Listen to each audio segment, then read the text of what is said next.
अस्सलामुअलैकुम प्यारे बच्चों, आज की वीडियो में आपके साथ मैं शेयर करूंगा क्लास 9 फिजिक्स 2025 की नई किताब, इसका चैप्टर नंबर 2 काइनेमेटिक्स। इस वीडियो में प्यारे बच्चों आपके लिए इस चैप्टर के कॉम्प्रिहेंसिव क्वेश्चंस के आंसर मैं आपके साथ शेयर करूंगा, जबकि इस चैप्टर के short question answers, MCQs and constructed response questions के आंसर्स पे मैं पहले से वीडियो अपलोड कर चुका हूं। आपको वीडियोस प्लेलिस्ट में मिल जाएगी। अगर आपने वीडियोस नहीं देखी तो आप उन वीडियोस को जाकर जरूर देखें, आपको बहुत ही फायदा होगा।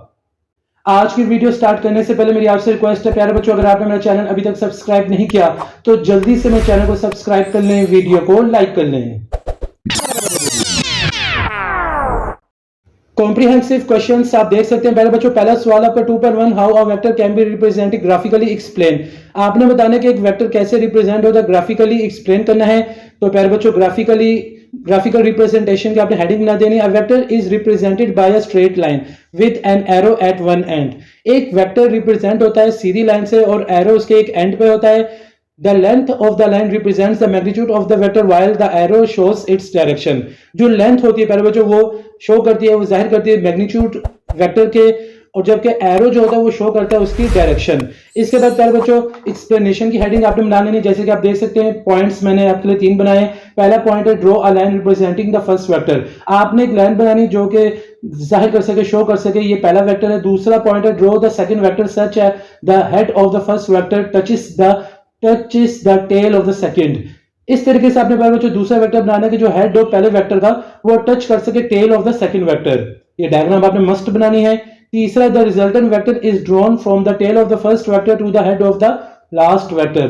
तो रिजल्टेंट वेक्टर प्यारे बच्चों, अगर बुक में आपने डेफिनेशंस पढ़ी होगी तो आपको मालूम होगा रिजल्टेंट वेक्टर क्या होगा।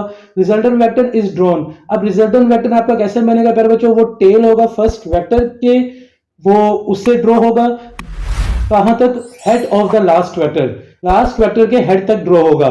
इस तरीके से प्यारे बच्चों ये आप डायग्राम देख सकते हैं। ये ग्राफिकली रिप्रेजेंटेशन है प्यारे बच्चों। आप इस तरीके से जो होता है वेक्टर जो होता है रिप्रेजेंट होता है ग्राफिकली। तो ये है पहले लॉन्ग सवाल का, जो आप उम्मीद करता हूं आपको समझ आ गई होगी और आपने इसे नोट भी कर लिया होगा। 2.2 वाला सवाल है differentiate between rest and motion. दूसरा पॉइंट आपका पार्ट है स्पीड एंड वेलोसिटी। इस सवाल में पहले जो आपने डिफरेंशिएट करना है रेस्ट और मोशन के बीच में और स्पीड और वेलोसिटी के बीच में। तो 2 पार्ट है प्यारे बच्चों। पहले पार्ट की तरफ चलते हैं, रेस्ट और मोशन की तरफ, कि रेस्ट और मोशन के बीच में डिफरेंशिएट करना है। तो प्यारे बच्चों रेस्ट होता क्या है, जैसे कि आप ये देख सकते हैं, मैंने आपके लिए तहरीर कर लिया, आप इसे नोट कर लें। Rest, a body is at rest if it does not change its position with respect to its surrounding. एक बॉडी प्यारे बच्चों रेस्ट पे होती है अगर वो चेंज ना करे अपनी पोजीशन को, इर्द गिर्द के माहौल के लिहाज से अगर अपनी पोजीशन चेंज ना करे तो वो रेस्ट होगी। Example, a motorcyclist standing on the road is at rest because he is not changing his position. तो प्यारे बच्चों एक मोटरसाइकिलिस्ट स्टैंड कर रहा है यानी खड़ा हुआ रोड के ऊपर, और वो रेस्ट पे, क्योंकि वो अपनी जगह चेंज नहीं कर रहा, अपनी पोजीशन चेंज नहीं कर रहा। दूसरा motion, a body is in motion if it change its position with respect to its surrounding. एक बॉडी प्यारे बच्चों अगर हरकत में, मोशन में, और वो चेंज करिए अपनी पोजीशन इर्द गिर्द के माहौल के लिहाज से, तो प्यारे बच्चों वो मोशन होगी। A motorcyclist driving on the road. एक मोटरसाइकिलिस्ट प्यारे बच्चों ड्राइव कर रहा है मोटरसाइकिल को रोड पे, तो वो प्यारे बच्चों हरकत में, मोशन में है, और वो कंटिन्यूसली जगह चेंज करता जा रहा है, कभी इस जगह कभी दूसरी जगह। तो प्यारे बच्चों इस तरीके से उसकी जगह चेंज हो रही है, इर्द गिर्द के लिहाज से उसकी जगह चेंज हो रही है, तो इसलिए प्यारे बच्चों ये मोशन है। तो ये फर्क है प्यारे बच्चों रेस्ट और मोशन के बीच में। उम्मीद करता हूं आपको समझ आ गई होगी और आपने इसे नोट भी कर लिया होगा। इस सवाल में प्यारे बच्चों आपको स्पीड और वेलोसिटी के बीच में डिफरेंशिएट करने को भी कहा गया है। तो स्पीड की तरफ चलते हैं। Speed, the distance covered bye a body in unit time is called speed. तो प्यारे बच्चों स्पीड अब क्या है मैं आपको बताता हूं। स्पीड है कोई भी जो बॉडी है उसका तय करता जो डिस्टेंस है उसने कवर किया, फासला है इन यूनिट टाइम, यानी जो गिवन टाइम में, मिनट में, सेकंड में, आवर में, उसके अकॉर्डिंग जो भी डिस्टेंस उसने कवर किया है ना, वो उसकी स्पीड होगी अकॉर्डिंग टू टाइम। तो प्यारे बच्चों ये स्पीड की डेफिनेशन है, आप इसे नोट कर लें। फॉर्मूला इसका प्यारे बच्चों, speed is equal to distance over time, v is equal to s over t। Unit इसकी है, the SI unit is metre per second, kilometre per hour, और ये प्यारे बच्चों एक स्केलर क्वांटिटी है। इसके बाद प्यारे बच्चों वेलोसिटी की तरफ चलते हैं। वेलोसिटी आप देख सकते हैं, वेलोसिटी है the net displacement of a body in unit time is called velocity. तो प्यारे बच्चों अब मैं आपको समझाता हूँ वेलोसिटी क्या होती है। वेलोसिटी तो किसी भी जिस्म के तय करदा फासला डिस्प्लेसमेंट है, उसको वक्त के साथ जो तकसीम करेंगे तो उससे वेलोसिटी हासिल होगी। यानी ये एक ऐसी स्पीड है जिसमें साथ साथ डायरेक्शन भी हो, तो उसमें जो डायरेक्शन है, मस्ट है, तो इसके बगैर वेलोसिटी नहीं होगी, लेकिन स्पीड हो सकती है।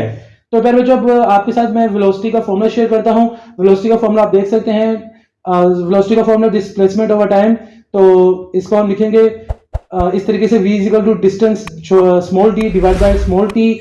यूनिट है इसकी, direction unit of velocity is metre per second और किलोमीटर पर आवर। और ये प्यारे बच्चों आपका वेक्टर क्वांटिटी है। स्पीड आपका स्केलर क्वांटिटी है, ये वेक्टर क्वांटिटी है। तो इस तरीके से प्यारे बच्चों 2.2 वाला सवाल यहाँ मुकम्मल हो जाता है। 2.3 वाला सवाल, describe different types of motion, also give examples. तो आपने मोशंस की जो टाइप्स हैं वो बतानी है और आपने एग्जांपल्स की मदद से बताने, एग्जांपल्स भी बताने प्यारे बच्चों। तो आप ये देख सकते हैं, पहले जो टाइप है प्यारे बच्चों, ट्रांसलेटरी मोशन है। If a body moves in a straight path in the same direction, it is called translatory motion. अगर एक बॉडी प्यारे बच्चों मूव करिए स्ट्रेट पाथ में, सीधी डायरेक्शन में जा रही, सेम लाइन में मूव करिए, तो प्यारे बच्चों उसको मोशन को हम ट्रांसलेटरी मोशन कहेंगे। एग्जांपल है the movement of a train और अ कार। अगर एक मूवमेंट है प्यारे बच्चों ट्रेन की और कार की, जो स्ट्रेट मूव कर रही है, ट्रेन सीधी चल रही है, कार भी सीधी चल रही है, तो प्यारे बच्चों ट्रांसलेटरी मोशन का एग्जांपल है। अब ट्रांसलेटरी मोशन की टाइप्स आगे से प्यारे बच्चों आपके साथ मैं शेयर करता हूं। Linear motion, when a body moves in a straight line, it is called a linear motion. Example a following object. अगर एक बॉडी प्यारे बच्चों मूव कर रहा है स्ट्रेट लाइन में, तो इसे हम लीनियर मोशन कहेंगे। एग्जांपल है फॉलोइंग ऑब्जेक्ट, कोई ऑब्जेक्ट, कोई चीज ऊपर से नीचे की तरफ गिर रही हो, सीधी यानी स्ट्रेट गिर रही हो, तो इसे बोलते हैं प्यारे बच्चों, एग्जांपल है लीनियर मोशन का। इसके बाद है random motion. If a body moves in a irregular way, प्यारे बच्चों इसके बाद बताया गया, if a body moves in an irregular way, it is called random motion. For example motion of smoke particles और आबी। तो प्यारे बच्चों अगर कोई बॉडी मूव कर रहा है इररेगुलर, इररेगुलर से मुराद प्यारे बच्चों बाकायदा तरीके से, यानी कोई तरीका उसका ना हो, यहाँ वहां मूव कर रहा हो, तो उसको हम रैंडम मोशन कहेंगे। एग्जांपल है धुआं। धुआं के जो मोशन होता है आप देख सकते हैं, धुआं हर तरफ मूव करता है। और बी, शहद की मक्खियां भी प्यारे बच्चों हर डायरेक्शन में मूव करती हैं। इसके बाद है तीसरी जो ट्रांसलेटरी मोशन की टाइप्स है, circular motion. When a body moves in a circular path is called a circular motion. For example a Ferris wheel. तो फेरिस व्हील कहते हैं प्यारे बच्चों झूला को हम कहते हैं। तो अगर एक बॉडी मूव कर रही है इन अ सर्कुलर पाथ, यानी एक सर्कल के पाथ, यानी एक गोल दायरे की शक्ल में एक बॉडी मूव कर रही है, तो प्यारे बच्चों हम लोग सर्कुलर मोशन कहेंगे। और फेरिस व्हील हम कहते हैं झूले को। तो ये जो झूला आपको मालूम प्यारे बच्चों, जो गोल घूमने वाला झूला होता है, उसकी मिसाल दी गई है। इसके बाद प्यारे बच्चों अगली मोशन की जो टाइप है, रोटेटरी मोशन है। If a body spins around a fixed point, it is called rotatory motion. For example a fan और अ वॉशिंग मशीन ड्रम। तो अगर एक बॉडी प्यारे बच्चों स्पिन कर रही है अराउंड फिक्स पॉइंट, एक फिक्स पॉइंट के इर्द गिर्द एक बॉडी मूव करिए, स्पिन करिए, तो वो रोटेटरी मोशन होगी। फॉर एग्जांपल एक फैन प्यारे बच्चों एक फिक्स पॉइंट पे, यानी वो फिक्स है तो वो मूव कर रहा है, फिक्स पॉइंट पे प्यारे बच्चों स्पिन किए जा रहा है फैन, तो ये एग्जांपल है प्यारे बच्चों रोटेटरी मोशन का। तीसरी जो लास्ट मोशन की टाइप है प्यारे बच्चों, vibratory motion. When a body moves back and fourth repeatedly is called vibratory motion. जब एक बॉडी मूव करिए बैक एंड फोर्थ, हम कहेंगे प्यारे बच्चों आगे पीछे रिपीटेडली लगातार, तो प्यारे बच्चों इज कॉल्ड वाइब्रेटरी मोशन। एक बॉडी जब मूव कर रही हो आगे पीछे लगातार, उसे हम कहते हैं vibratory motion. For example a swing और अ सीसो। तो ये एग्जांपल्स थे प्यारे बच्चों वाइब्रेटरी मोशन के। तो यहां आकर क्वेश्चन नंबर 2.3 आपका टाइप्स ऑफ मोशन वाला कंप्लीट हो जाता है। कॉम्प्रिहेंसिव क्वेश्चन का 2.4 वाला सवाल है, explain the difference between distance and displacement. अब आपने प्यारे बच्चों डिफरेंस बिटवीन बताना है, डिस्टेंस एंड डिस्प्लेसमेंट के बीच में फर्क बताना है। तो प्यारे बच्चों जैसे कि आप ये देख सकते हैं, मैंने आपके लिए आसानी कर दी है, मैंने ये आपके लिए पॉइंट्स की शक्ल में लिख दिया है, तो इससे आपको अच्छे नंबर मिल जाएंगे। डिस्टेंस और डिस्प्लेसमेंट की हेडिंग मैंने बना दी है। तो प्यारे बच्चों पहला जो पॉइंट आप देख सकते हैं, ये डेफिनेशन है डिस्टेंस का, the total length of the actual path covered by moving object is called distance. Displacement है, displacement is the shortest straight line distance from the initial to final position.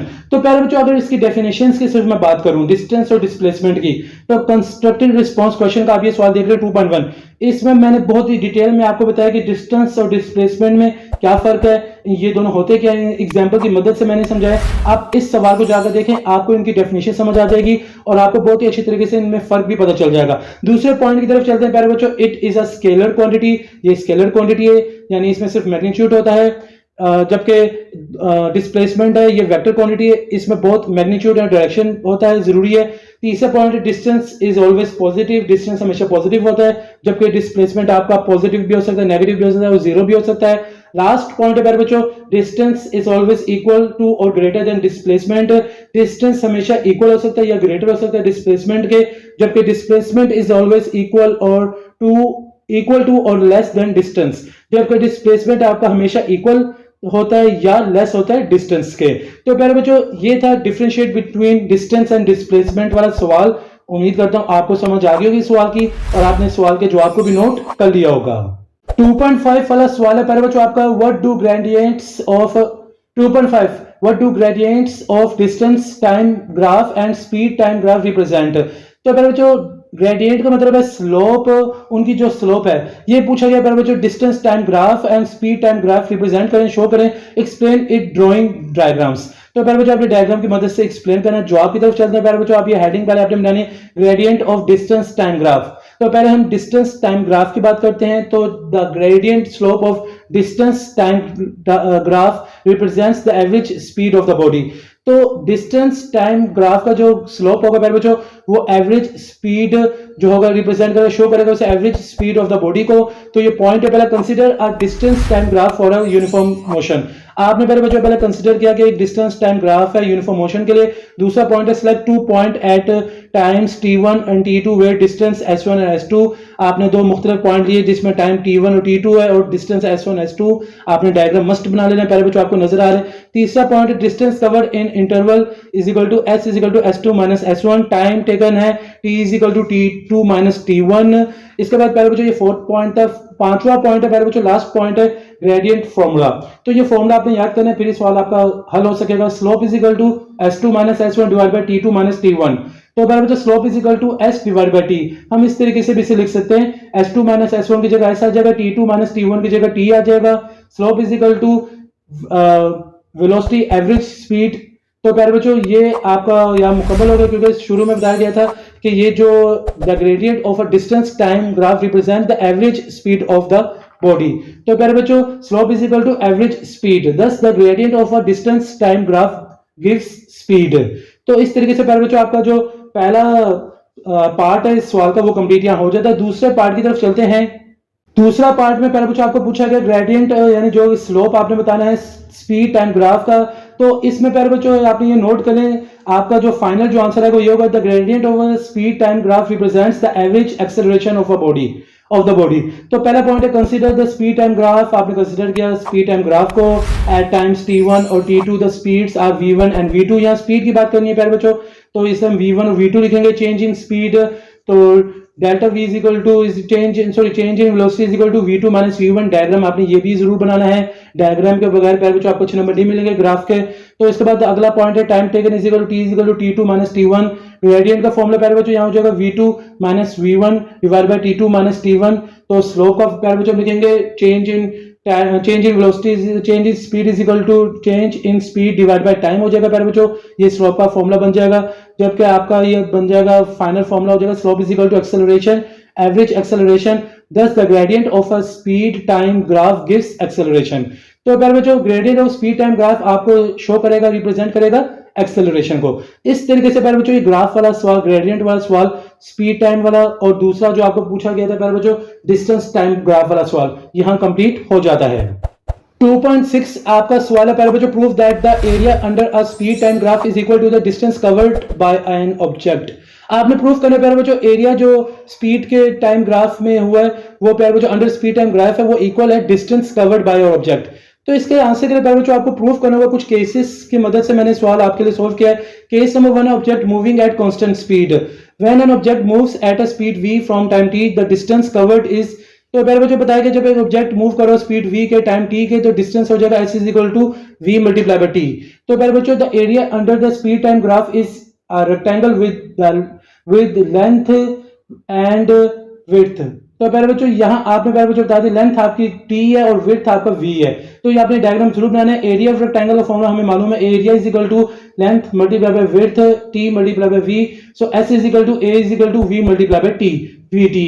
इसके बाद प्यारे बच्चों आपका केस 2 आपने बताना है object moving with increasing speed. अब आपको बताना है कि ऑब्जेक्ट इंक्रीजिंग स्पीड से मूव कर रहा है तो केस क्या होगा प्यारे बच्चों, if speed increases from a to v in time t, अगर स्पीड इंक्रीज होगी a टू v से टाइम t में तो डिस्टेंस हो जाएगा s is equal to v plus 0 divide by 2 multiply by t। तो s is equal to half multiply v multiply by t। The area under the graph is right angle triangle with base T and height V। तो प्यारे बच्चों ये diagram आपको नजर आ रहा है, इधर आपने डायग्राम जरूर बनाना है। इधर आपको बताया गया प्यारे बच्चों कि जो एरिया अंडर द ग्राफ है, राइट एंगल ट्रायंगल बन रहा है, बेस आपकी T होगी और हाइट आपकी V होगी। अब एरिया ऑफ अ ट्रायंगल का फॉर्मूला हमें पता है, area A is equal to half multiply base multiply by height, area is equal to half multiply by T multiply by V. तो S is equal to A is equal to half multiply by V multiply by T. तो ये आपका final answer हो गया प्यारे बच्चों। तो अब इसका रिजल्ट क्या निकला प्यारे बच्चों इन दोनों केसेस का, वो मैं आपके साथ शेयर कर देता हूं। The area under the speed time is numerically equal to the distance covered by an object. कि जो एरिया प्यारे बच्चों under the speed time graph है ना, वो आपका इक्वल है speed covered by an object. इस तरीके से प्यारे बच्चों यहां आपका ये सवाल मुकम्मल हो जाता है। 2.7 लास्ट क्वेश्चन है इस कॉम्प्रिहेंसिव क्वेश्चन का, how can equations of motion be apply to bodies under gravity. तो प्यारे बच्चे सवाल में पूछा गया, अगर आपको याद हो वो तीनों equation Vf is equal to Vi plus AT, S is equal to VIT plus half AT square, वो कह रहा है कि इस सवाल में कि किस तरह ये तीनों इक्वेशन हैं वो ग्रेविटी के लिहाज से चेंज कर लेते हैं। तो प्यारे बच्चों आपको सवाल जो मैंने आपको समझा दी उर्दू में, अब इसके आंसर की तरफ चलते हैं। Free falling objects move downward with uniform acceleration G gravity. जो फ्री फॉलिंग ऑब्जेक्ट्स हैं प्यारे बच्चों, जो ऊपर से नीचे की तरफ आ रहे हैं, फ्री यानी फॉल कर रहे हैं डाउनवर्ड की तरफ, वो यूनिफॉर्म एक्सेलरेशन G ग्रेविटी होते हैं। The three equations of motion apply to such objects by replacing acceleration with G। तीनों इक्वेशंस जो है प्यारे बच्चों मोशन की, उनको अप्लाई जब करेंगे ऑब्जेक्ट पे तो वो रिप्लेस कर देंगे A को G से। The equations for freely falling objects are. तो प्यारे बच्चों वो इक्वेशन जो फ्रीली फॉलिंग ऑब्जेक्ट्स हैं वो कौन सी होंगी आपके सामने शेयर कर देता हूं। पहली की final velocity equation Vf is equal to Vi plus AT होता है, मगर यहाँ A की जगह हमने रिप्लेस कर देना GT लिख देना है। डिस्प्लेसमेंट इक्वेशन हो जाएगी S is equal to VIT plus half AT square होता है, मगर यहाँ GT स्क्वायर लिख देंगे। वेलोसिटी स्क्वायर्ड इक्वेशन हो जाएगी 2GS is equal to Vf square minus Vi square. तो इस तरीके से प्यारे बच्चों 2.7 वाला सवाल भी यहाँ कंप्लीट हो जाता है। तो प्यारे बच्चों यहां आकर इस चैप्टर के कॉम्प्रिहेंसिव क्वेश्चंस के आंसर्स कंप्लीट हो जाते हैं। उम्मीद करता हूं आपने सारे सवालों के जवाब नोट कर लिए होंगे और आपको समझ आ गए होंगे सारे सवालों के जवाब। इसके अलावा प्यारे बच्चों इस चैप्टर के न्यूमेरिकल प्रॉब्लम्स और short answer questions and constructed response questions पे मैंने पहले से वीडियो अपलोड कर दी है। प्लेलिस्ट में आपको वीडियोस मिल जाएगी, आप उन वीडियोस पे जाकर जरूर देखें, आपको बहुत ही फायदा होगा। एक नई वीडियो में आपसे फिर मुलाकात होगी। मुझे सर हसन शबीर को इजाजत दें, अपनी दुआओं में मुझे याद रखिएगा। जज़ाकल्लाह।